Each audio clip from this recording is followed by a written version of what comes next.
Hi everyone, how you doing? This is Brad from Board Game Geek. I'm here with Jimmy from Paradox. We're going to talk a little bit about EU4. He's one of the developers of the game.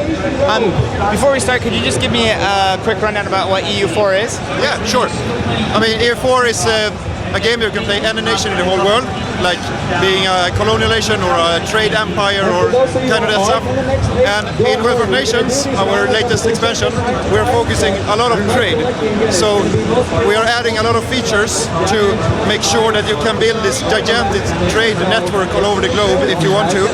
And we are also adding a lot of diplomatic actions that you can do between countries that are competing of the same trade. So you can justify the trade conflict between Spain and France if they are competing of the same trade.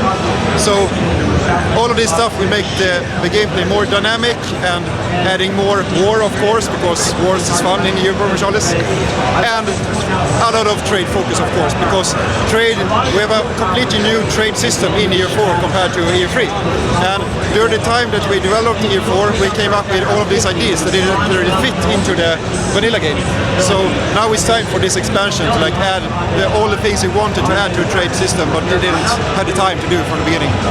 So that's about it for Web Nations. That's really awesome. One question I have is, why did you decide on turn-based gameplay rather than real-time? It's turn-based, right? No, this is real-time.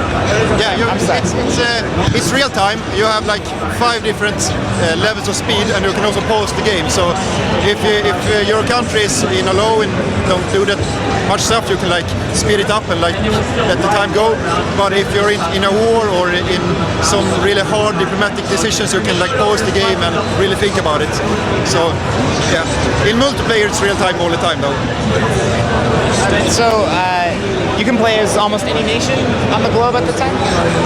Again. Sorry, can you play as almost any nation? Yeah, you can play as any nation in the whole world. I mean, the game is between the Renaissance area. It's 400 years of gameplay, and you can choose different bookmarks in this timeline and choose any country that existed on that time. So you can play anything from this Ryukyu island in Asia all to the big Ottoman Empire or stuff like that. So any nation you can think about. And depending on what country you choose, you will have to put up your own goals with the game. I mean, playing as this little German province minor thing, you can't really conquer the whole world because that's not going to work. But if you're playing like Ottoman Empire, you can conquer the whole world. So yeah, you will have to adopt your gameplay on what game what country you're playing. So that adds a lot of replayability value, I think, because you can first play as Ottoman and play that game, and then choose a completely different country and play a different game. So I've played Crusader Kings 2. There's an ability to transfer your game from one to another, is that right? You can bring your nation from Crusader Kings 2 into EU4? Yeah, we have a converter actually. You can take your save game from endgame in Seeker 2 and convert it to an EU4 map. So you can I don't know, is it 700 years I think of gameplay? So that's really amazing.